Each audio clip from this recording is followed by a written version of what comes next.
just wanted to provide you all an update on our ongoing efforts on Hurricane Ida. The President and his Homeland Security team are closely monitoring the impacts of Hurricane Ida as damage assessments continue. He has made clear that the state, tribal, and local officials who have requests for anything have our full support, and we are, of course, in close contact.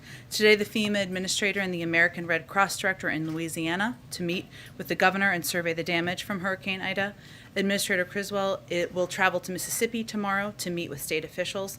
And as Ida continues to move to the northeast, we expect heavy rain to continue. There's life-threatening flash flooding that remains a threat in West Virginia, Pennsylvania, D.C., and elsewhere. In the Gulf Coast, search and rescue efforts are underway. 12 urban search and rescue teams are currently operational in Louisiana to support state and local efforts. The Coast Guard has been doing overhead flights, including in Grand Isle, to search for anyone in need of assistance.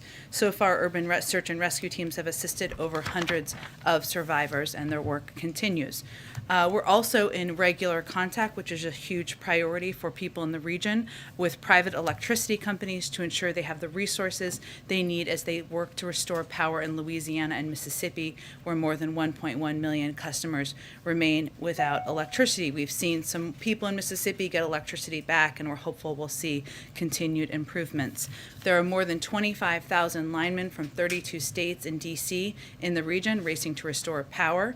And FEMA has staged nearly 250 generators in the region to support impacted areas. We're going to get more generators to the area to get more power to the emergency services that need it the most. We also want to make sure that individuals in the impacted areas of Louisiana know they can apply for federal assistance. We would encourage anyone in need of assistance to visit disasterassistance.gov or call 1-800-621-FEMA. As of this morning, 48 shelters are open in affected areas throughout the Gulf Coast. FEMA has staged more than 4.4 million meals, 3.2 million liters of water, and more than 124,000 tarps in the region. And additional ambulance crews have been transported to Louisiana and Mississippi. The Department of Transportation also issued a regional emergency declaration for states including Alabama, Arkansas, Louisiana, Mississippi, Tennessee, and Texas, providing flexibility for transporting fuel as well as essential items like food, water, and power restoration equipment to support emergency relief efforts. And today we have two additional actions to announce to increase the availability of gasoline and ease price pressures. First, the department will extend and amend an emergency declaration that offers temporary flexibility to how many hours a truck driver can drive. This applies nationally to goods that support the COVID-19 response and will now include gasoline and other types of fuel, building materials, medical supplies, and food.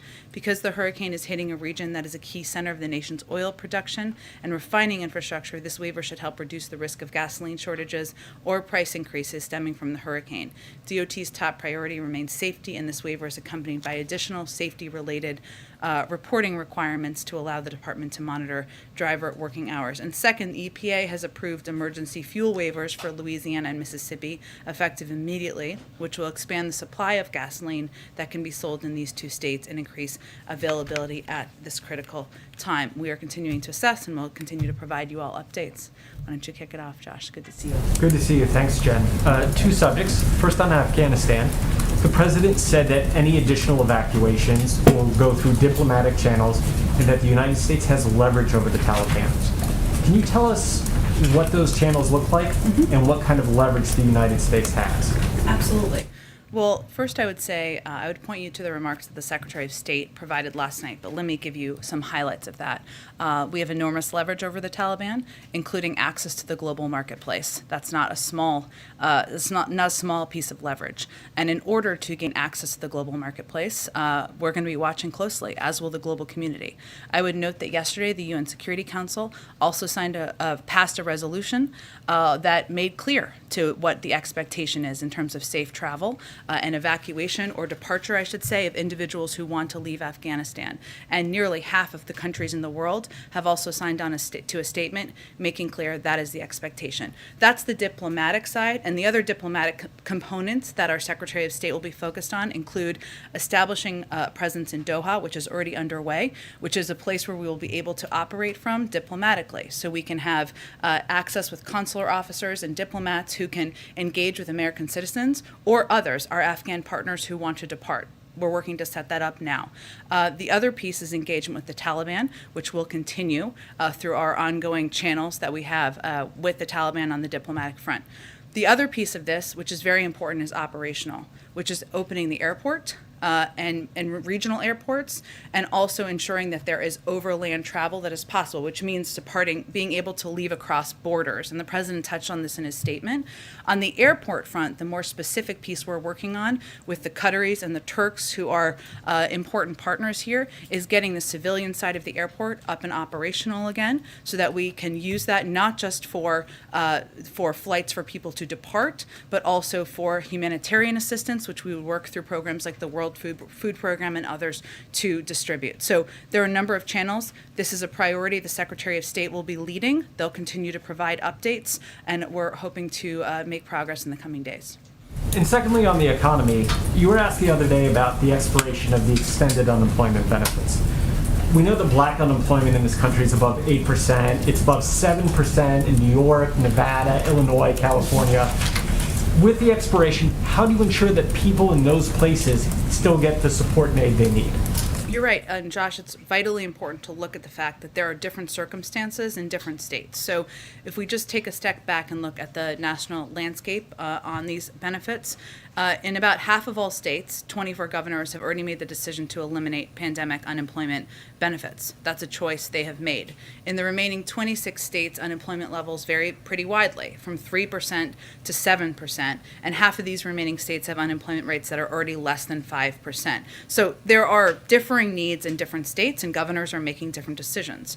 What we're trying to do, and what we announced about 2 weeks ago, but obviously there was a lot of news going on, is our effort to put new tools in place to help states that choose to further extend pandemic unemployment benefits because of those needs, because they're states like those you have mentioned, or because they have higher rates of unemployment among African Americans or other groups that need additional assistance. So the Secretary of Treasury and the Secretary of Labor sent a letter to Chairman Wyden and Chairman Neal underscoring and affirming that states can use their allocations of the $350 billion of state and local fiscal relief funds included in the American Rescue Plan. That is funding that can be used. The Department of Labor has also made $90 million in career grants available to support comprehensive reemployment services for all Americans, and $146 million in reemployment services and eligibility assessments.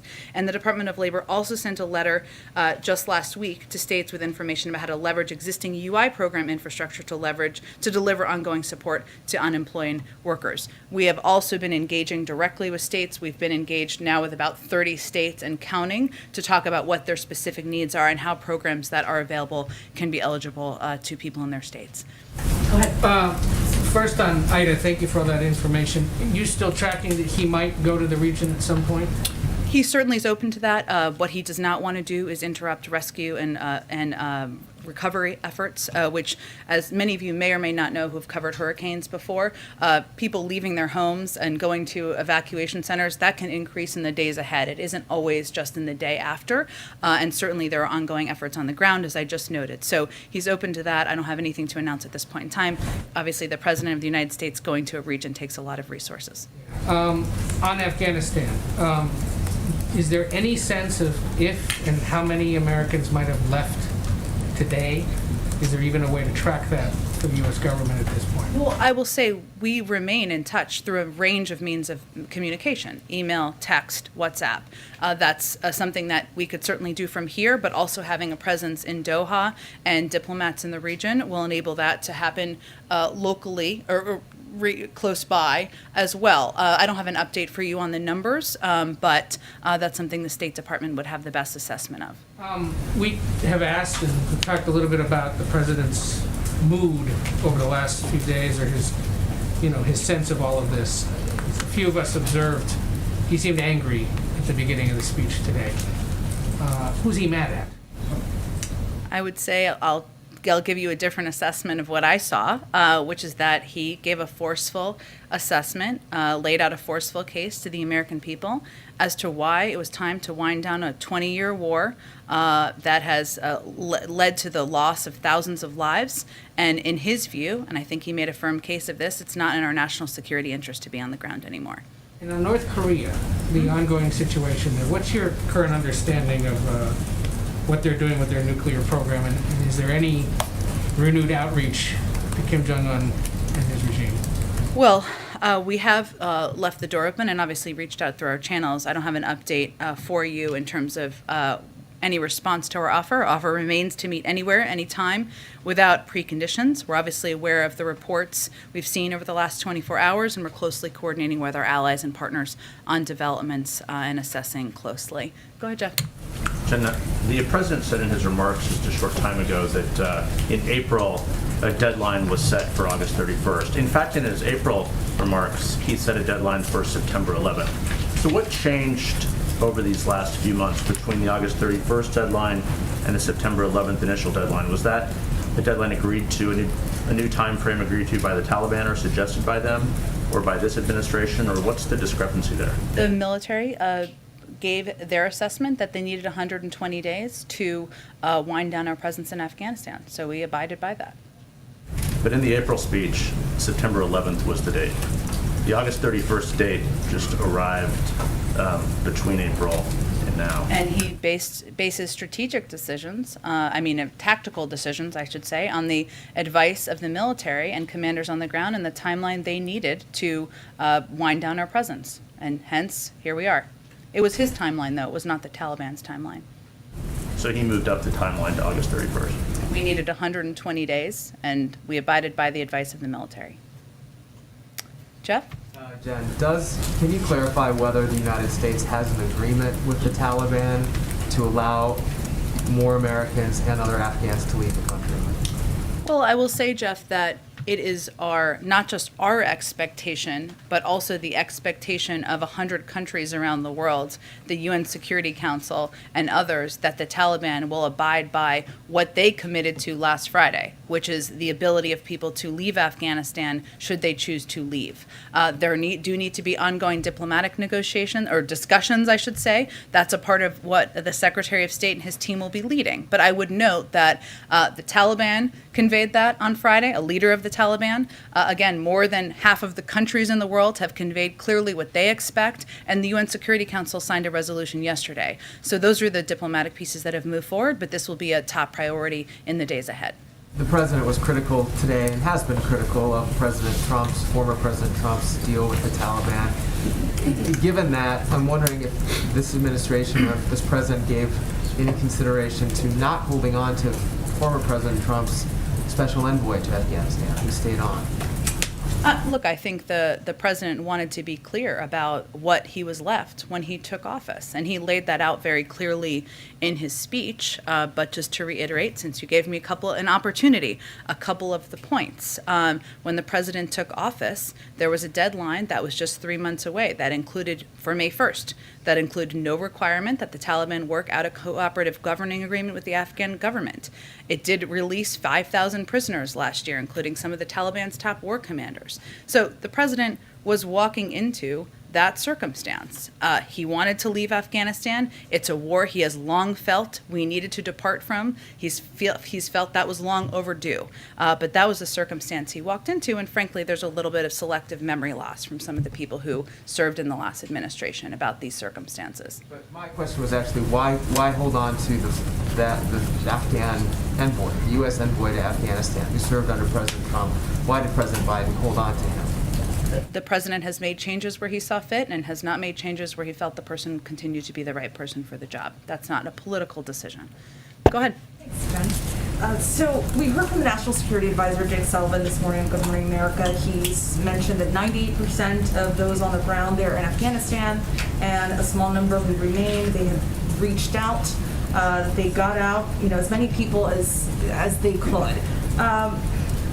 Is the administration essentially placing blame on Americans who could not get to the airport in time? I think what the president stated clearly, and I know that Jake Sullivan has stated clearly, and our Secretary of State has stated clearly, is that our commitment remains. There is not an end to our commitment to American citizens who are in Afghanistan who want to leave. That's the same for any country in the world, for American citizens who want to leave and want to come home to the United States. It's also important for people to note and understand what the process has been and what we've undergone over the past few months, and that's what the president laid out, and we think it's still important for the American people here in the United States to understand that. One on Al-Qaeda. So we heard from the president a few moments ago saying that one of the main reasons to go into this war was to get Al-Qaeda. We have heard that Osama bin Laden's security chief has reportedly returned to Afghanistan and has been seen in public. Do you still believe, or does the administration believe, that Al-Qaeda is no longer a threat to America? And given the ISIS attacks that we've seen in the last week, how confident is the administration that Afghanistan isn't already a safe haven for terrorists? Well, I think first there is a very big difference between terrorists' ability to attack U.S. troops in Kabul and to attack the homeland. And we do not assess that any terrorist group on the ground has the ability to attack the homeland in the United States. It is incumbent upon the president, the national security team, to prevent that from ever being the case. But there is a very big difference between those two. Go ahead. I know that the military obviously recommended to the president, or at least you said they recommended to the president that it would be best to keep that August 31st deadline. But the president himself, in his interview with ABC News, said that if there's American citizens left, quote, we're going to stay until we get them all out. I think the president's explained his rationale for leaving 100 plus Americans behind.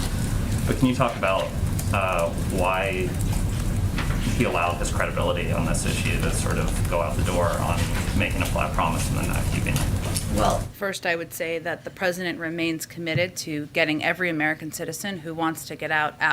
That's an enduring commitment, one that will not change, and one we're going to focus on every single day.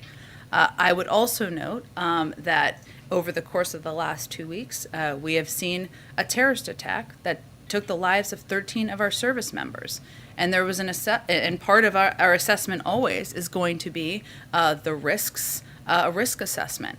So I think the question was, do you leave 6,000 service members as there are heightening threats, heightening risks every single day? Or do you work through a diplomatic process and efforts to ensure that we will have the ability to get these American citizens out? That's the assessment we made. I mean, after that terror attack, you and he made clear that you weren't going to let the terrorists sort of dictate the timeline. And we didn't, and we've evacuated tens of thousands of people since then. I guess, was it a mistake for the president to have promised that we would remain until everybody left the country? We are going to get every American citizen out. That has not changed. One last one on, you mentioned the leverage that we might have and how access to the global marketplace was a big element of that. Can you kind of explain how the sanctions regime that's currently on the Taliban is going to apply to what is now the government of Afghanistan? Is there a chance for Afghanistan, the country, to access its reserves or sort of avoid those sanctions? Will the central bank be sanctioned? Are they going to have that ability as part of this sort of partnership that you've talked about? Well, it's going to be based on what their behavior is. And I think the president clearly outlined that we're going to be watching, as the world will, what the Taliban does. That is certainly allowing American citizens to depart. It's certainly allowing Afghans and our partners to depart. It's also how they operate as it relates to treatment of women, to human rights. There's a range of factors at play here. So I don't have anything to predict for you. Obviously, there's a great deal of economic leverage. You referenced sanctions that are already in place that we have, that the global community has, and we'll have to assess how things happen over the course of the coming days, weeks, and months. Go ahead, Jackie. Thanks, Jen. One question on the dignified transfer, and then I want to get to Afghanistan. Some of the Gold Star families have criticized the president's conduct at the dignified transfer. There was a father of one Marine who said that the president appeared to be checking his watch every time a flag-draped transfer case came out of the plane. And a sister of another Marine said that it felt like a fake and scripted apology. Was the president looking at his watch, and does he have a message to those people who felt that they were offended? Well, I would say his message to all of the family members who were there, those who were not even in attendance, is that he is grateful to their sons and daughters, the sacrifice they made to the country, that he knows firsthand what it's like to lose a child, and the fact that no one can tell you anything or say anything, or there's no words that are going to fill that hole that is left by that. He's not going to speak to, and I'm not going to speak to, the private conversations. Of course, they have the right to convey whatever they would like. But I will tell you, from spending a lot of time with him over the past couple of days, that he was deeply impacted by these family members who he met just 2 days ago, that he talks about them frequently in meetings, and the incredible service and sacrifice of their sons and daughters. That is not going to change their suffering, but I wanted to convey that still. Go ahead. On the picture aid to the Taliban that Jake Sullivan was talking about this morning. Yeah. He said when it comes to economic and development assistance, with the relationship with the Taliban, it'll be about Taliban's actions. Should we understand that to mean that economic and development assistance could translate to taxpayer money eventually going to the Taliban at some point? I know it's different from the humanitarian aid we've been talking about, the World Food Program and things like that, but these specific references that Sullivan made this morning. Well, I would go back to kind of the earlier question on this. There's an enormous amount of money they have at in the Federal Reserve. I shouldn't say they. The government of Afghanistan has in the Federal Reserve, which they don't have access to right now. That's actually their money that's being held there. So that's one of the questions here. There are also sanctions that are in place on a number of leaders. Obviously, that prevents them from doing business in various parts of the world. I think that's really what Jake Sullivan was referring to. Go ahead. To get back real quick to this issue of leverage, and I understand the U.S. plans to use that leverage for safe passage, but what specifically does the U.S. also want to see from the Taliban that they would use that leverage to get? You mentioned human rights or women's rights. Will the U.S. use its leverage if, for example, the Taliban doesn't allow girls to go to school or appears to be violating basic women's rights? I think the president said that in his speech. Okay. So things like access to the global marketplace would be contingent on girls being able to go to school, fundamental women's rights. I'm not here to outline specific parameters for you, but what I can tell you broadly is that human rights, women's rights, are certainly what the United States and also the global community will be looking at. And I know the president also said in his speech that assumption about how long the Afghan government would hold on, how long the military would be able to hold on, he acknowledged that was a failed assumption. Who is responsible for that assumption? Is the president frustrated with his team at all for having made that false assumption?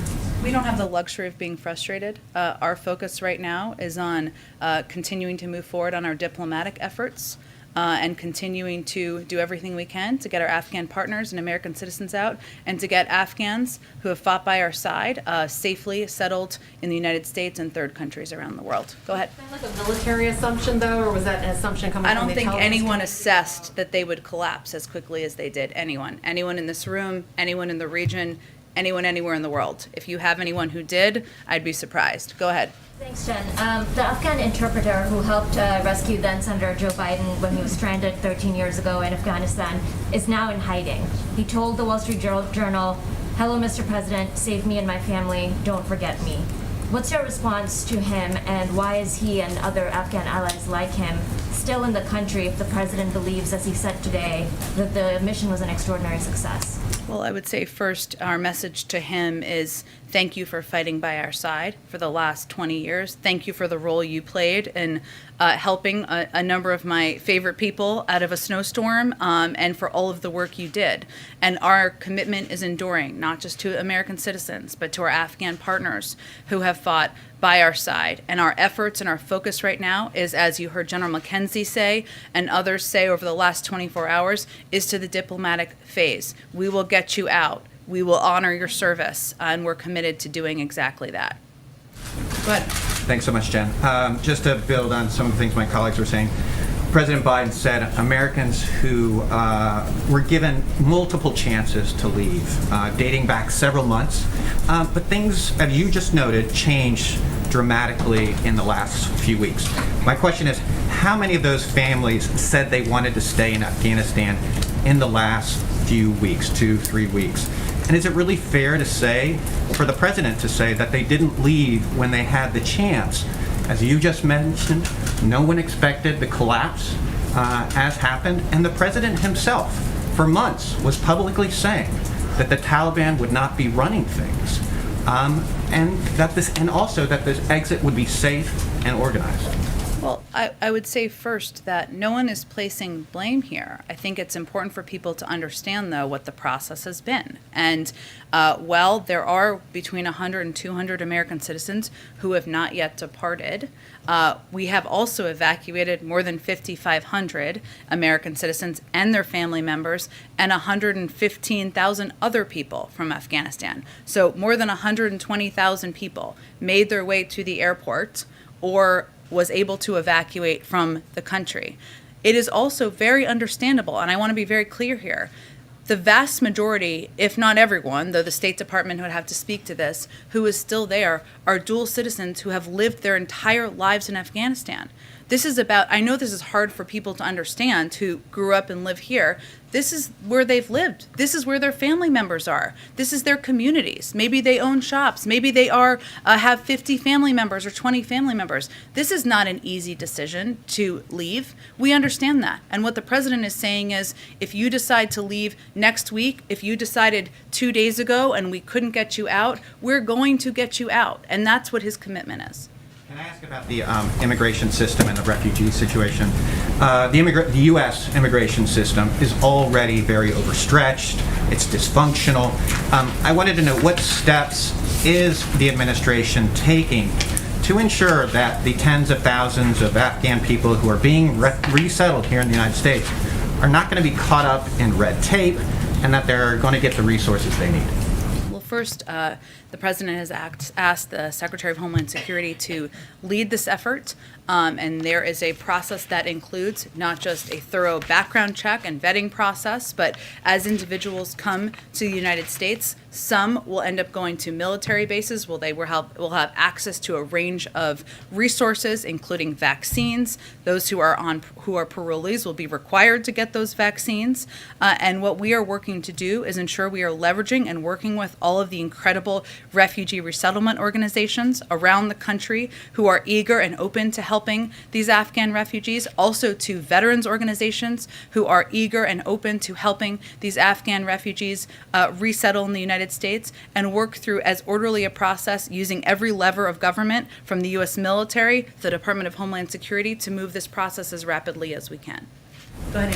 The president was very clear today, as he has been, about why he thinks U.S. forces should not be in Afghanistan right now. But he was part of the Obama administration in 2014 when the then president decided he needed to send troops back to Iraq after several years to deal with the Islamic State threat. Does the president rule out needing to send troops back to Afghanistan to deal with a similar threat should it arise now? I'm not going to look into a crystal ball in the future, but I think he's been pretty clear he doesn't have an intention to start another war and redeploy troops to Afghanistan. And what we've seen over the past week is that our over-the-horizon capacity can work and has worked in going after ISIS targets and killing people who went after our troops. So that's where our resources and our focus is going to be on at this point in time. I have another little bit of a crystal ball question. Okay. Ultimately it will be up to the president to decide whether to establish diplomatic relations with a Taliban-only or Taliban-led government. And while Secretary Blinken and others have set some of the parameters for that, does the president himself have a view about whether it would be appropriate to ever have a full U.S. diplomatic relationship with the Taliban? Well, just like in any circumstance, it would depend on the conditions. But there's no rush to recognition coming from any aspect of this government or from the international community. Go ahead. Building on Ann's first question, does the president envision any situation in which he might deploy a large amount of U.S. troops abroad under his presidency? Any sort of foreign conflict that would require the sort of mass troop deployment that he just said we are trying to move past?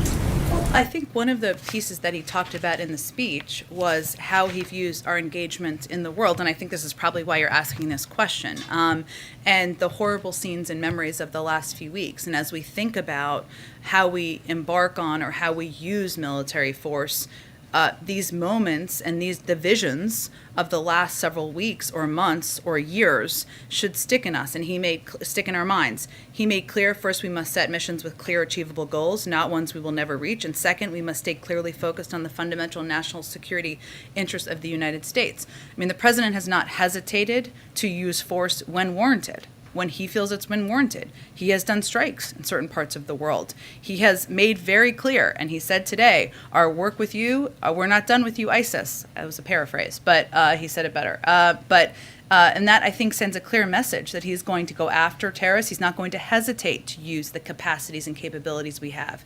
But he also wants to be mindful about how we use thousands and large swaths of troops, and I think he was sending a clear message about how he views that. Second question, the president has obviously been very consumed by this situation and by the hurricane, but as we roll into September, should we expect to start seeing him doing public events again for his economic agenda, particularly facing the month in Congress that awaits it? Absolutely. I think you can expect the president to be communicating over the coming weeks on a range of issues that are front and center on the minds of the American people. Certainly he gave a speech today on Afghanistan, but certainly you can expect to hear from him more on his Build Back Better agenda, on COVID and his commitment to getting the virus under control, to speak to parents and those who have kids going back to school. There are a range of issues he's eager to communicate about. Absolutely. Go ahead. Did the president watch the takeoff of the last flight from Afghanistan yesterday? And has he been in contact with, any of the service members who were on the last flight? Well, he did. I know there's been some reporting out there on this, but I can confirm for you that the president learned of the last flight safely leaving Afghanistan when he was in the Oval Office, meeting with members of his national security team and some senior advisors. And a note was passed to his national security advisor, Jake Sullivan, who conveyed it to the president, the news to the president. Obviously, in those cases, for those of you who have watched these events closely, you have to wait until they're out of airspace. Hence, it was a little bit before you saw the announcement by the Pentagon. And he has conveyed repeatedly in meetings that I have at least been in to the military how grateful he is for their work, for the fact that they oversaw a historic airlift operation, one that evacuated more than 120,000 people in the middle of a civil war facing ISIS threats. He's conveyed his gratitude to them and to the work of his national security team repeatedly. When does the president plan to sign the bill that was passed in the Senate today that provides temporary assistance to Americans returning from Afghanistan? I'm sure as soon as possible, but I will have to check. Go ahead, Karen. Thanks, Jen. Just to go back to the line of questions from Justin, we heard the president say today that he remains committed to getting those Americans out. You said that commitment remains. You said it's an enduring commitment. You talked about the risk assessment that's been underway over the last couple of days or weeks, but it was less than 2 weeks ago when the president told ABC, yes, when he was asked, are you committed to making sure troops stay until every American who wants to get out gets out? He said yes. So obviously situations have changed, the threat increased, as you've said, but why should those Americans believe that this commitment is enduring when 13 days ago that commitment changed? Because he's evacuated 5,500 American citizens and their family members and 120,000 total people over the last 2 weeks, nearly all of them since that time. Go ahead. You've described the drone strikes as successful and that America still has over-the-horizon capability. It appears that several children were killed in one of the drone strikes. Can you say that it was still successful if that was the collateral damage? And how will the U.S. determine that it has the intelligence necessary to keep carrying out these drone strikes if civilians are going to be caught in the crossfire? Well, first I would say we take civilian casualties and the possibility of civilian casualties incredibly seriously in our U.S. military, perhaps more than any other country in the world. There is an investigation, and I don't believe the military or CENTCOM has spoken to or confirmed what has been some reporting out there by news organizations. I will note that in CENTCOM's statement just 2 nights ago, they made clear that their assessment was that there was the vehicle that was the target also had explosives in it, and those explosives may have also led to an impact on the ground, but there's an investigation that's ongoing. And you're confident that in the 2 drone strikes the U.S. did, terrorists were killed in both of those strikes? I believe that's the assessment that's been put out by CENTCOM. Go ahead, April. Jen, Afghanistan and Ida. First, I want to start with Ida. when Katrina happened, then President George W. Bush put the Gulf Coast in a special category. And then President Obama, as you remember, you were here at that time, kept it in that category for a while to build it back up. Are we at that point now where some parts of the Gulf Coast, specifically New Orleans and that area, will be placed in another category to help rebuild yet again because of the devastation of Ida?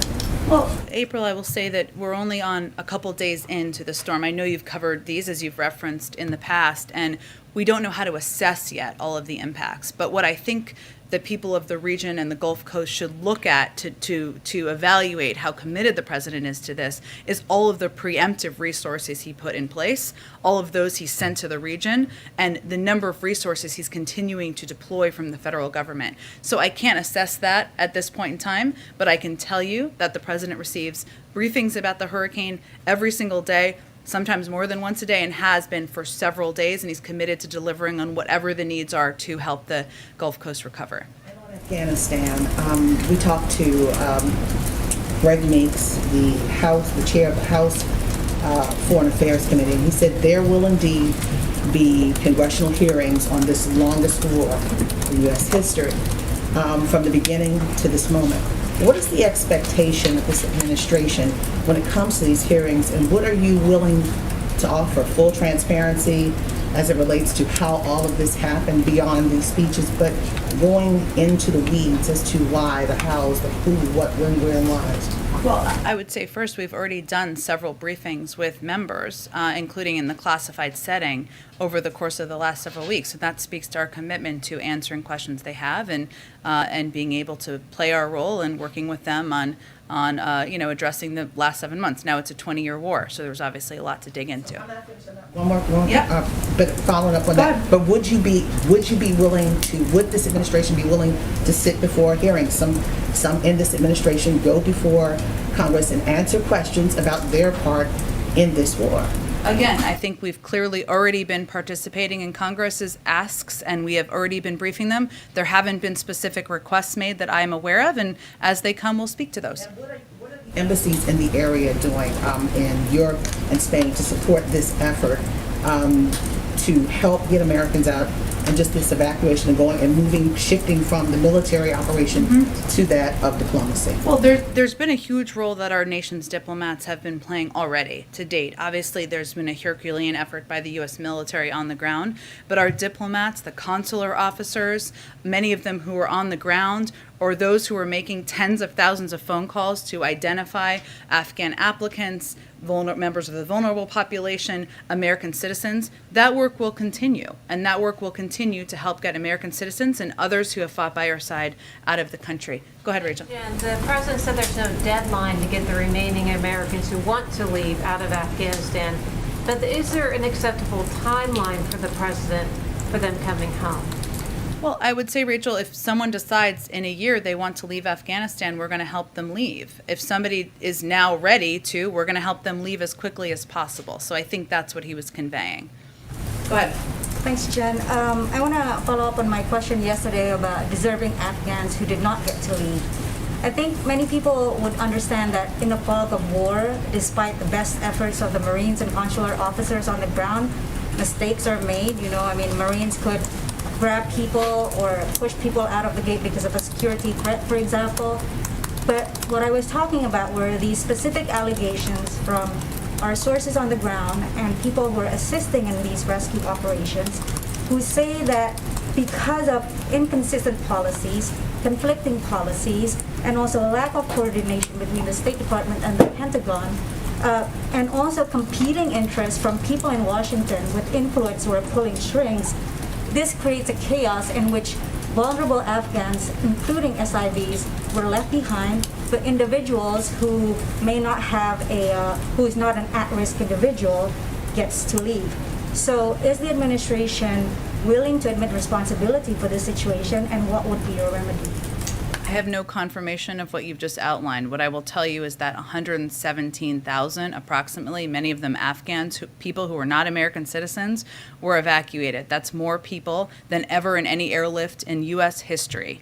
And what our U.S. Marines and what our military did on the ground was work to evacuate as many people as humanly possible, as quickly as possible. And many of those people were SIV applicants. Many of them were green card holders. Obviously, we've given you the number of American citizens, and many of them were just people from the vulnerable populations who we were able to get out. But we are committed to continuing to work in a diplomatic manner to get more people out who want to evacuate. And I would reiterate that we've worked already to get support for a statement from 100 countries around the world to pass a UN Security Council resolution and to make clear to the Taliban that that's our expectation. Yamiche, go ahead. With the lily pad countries agreement, can you give us an overall picture of the structure of these agreements with these countries? What are we paying or providing them in return? And how do we deal with local resentment? And this would also apply to people around American bases who may feel concerned about the threat of either COVID or a terrorist threat. How are we dealing with that? Well, what we're doing is we're relying on all of you to convey clearly what our COVID protocols are, what our security protocols are, what our vetting protocols are, and we're also communicating very closely with governors and leaders in the region. Every country has different agreements. This is not a quid pro quo situation. This is where the international community recognized the need of the Afghan people, and nearly 24 countries have met this moment to have a place where individuals who are leaving Afghanistan can be, some before they go to third countries, some before they come to the United States. Jamish, go ahead. I think we got to move on, Patsy. Go ahead. Thanks, Jen. My question, the president said that the U.S. should learn from its mistakes in the past. Does the president have any mistakes that he thinks he made during this withdrawal in Afghanistan that he wants to learn from? Well, I would say I think the president's been pretty clear that we all had an expectation that the Afghan National Security Forces would fight harder in the end, would fight against the Taliban. We all had an expectation that President Ghani would not flee the country. Those were not expectations that were clearly met. So you can spend a lot of time looking in the rearview mirror. What our focus now on is moving forward on our diplomatic effort, settling Afghan refugees, SIV applicants, and others who are coming to the United States, doing that in a very thorough and clear way, and also getting them settled in communities. That's what our focus has to be on. That he shouldn't have made those assumptions about the Afghan government? Is that the lesson for him then? Well, I think most people made that assumption, but I don't have any more for you. I only ask that because he said that the U.S. should learn from their mistakes, but if there's right, and he laid out clearly what he thinks they are over the past 20 years. And then a quick question on Louisiana. The governor said that he's worried that the power outages might start affecting the hospitals. Can you make any clarification on whether or not the FEMA can do anything more to help utility companies, and whether or not there's any sort of estimates on whether or not hospitals will be affected? Well, so initial reports from the local hospital distributor network indicate no supply chain disruptions, but he is right. I mean, this is an area where we are all watching, and this is why we are continuing to ensure there are necessary generators there, that we are engaged closely with health administrators and others about what their needs are and how we can deliver on them. One of the primary limiting factors on oxygen, which we don't see a shortage on, but is obviously an issue that we have to watch closely, is actually hazmat certified drivers. And what this is people who can drive around these oxygen tanks and facilities out to the hospital. So there's a number of pieces that we have to work through, and we are preparing in case there is a need in that regard. Thank you, Jen. Two quick follow-ups. Yesterday I asked about the Washington Post story that reported that the Taliban offered the United States control of Kabul, and instead the United States focused on the airport. Have you been able to review that report, and is it accurate? Well, I'm not going to speak to private conversations, but what I will tell you is that it obviously required the deployment of 6,000 U.S. military forces to secure the airport, given the Afghan National Security Forces collapsed from that protection. Our objective has never been, and the president's been very clear about this, having a military presence to control Kabul. So that's never been our objective. You've talked about how our commitment remains to these Americans, and you talked about how we're switching from a military effort to a diplomatic effort. For the Americans who are currently in hiding and who very much want to come home, not the other set, what is the administration's message to them? Should they try and head to the border? Should they try and book a flight out of there? Or should they remain in hiding and hope that the diplomacy kicks in? Well, I would just note that we are in touch with a number of these Americans. Not every one, perhaps, but we are in touch. We are in touch with as many of them who we can make contact with through a range of means. That continues. And what our focus is on now, and we'll have day-by-day updates, and this is a very fair and good question, is how can we ensure operationally that there are a range of options for people to be able to depart? Some of that may be over land, over borders. Some of that may be through airplanes. And so we're working again with the Qataris and the Turks on that. We're working to get the civilian side of the airport operational, but those are all pieces we're focused on. Is the administration preparing for worst case scenario in some circumstances, hostage situations? Look, our focus right now is on making clear to the Taliban and to others in Afghanistan that we are going to get these American citizens out, that we are going to hold them to that account, and that's our focus. Thanks, everyone. I'll be back tomorrow. You told me that yesterday. Can I ask, now that I have your attention, can I ask you one question? Why didn't he name them?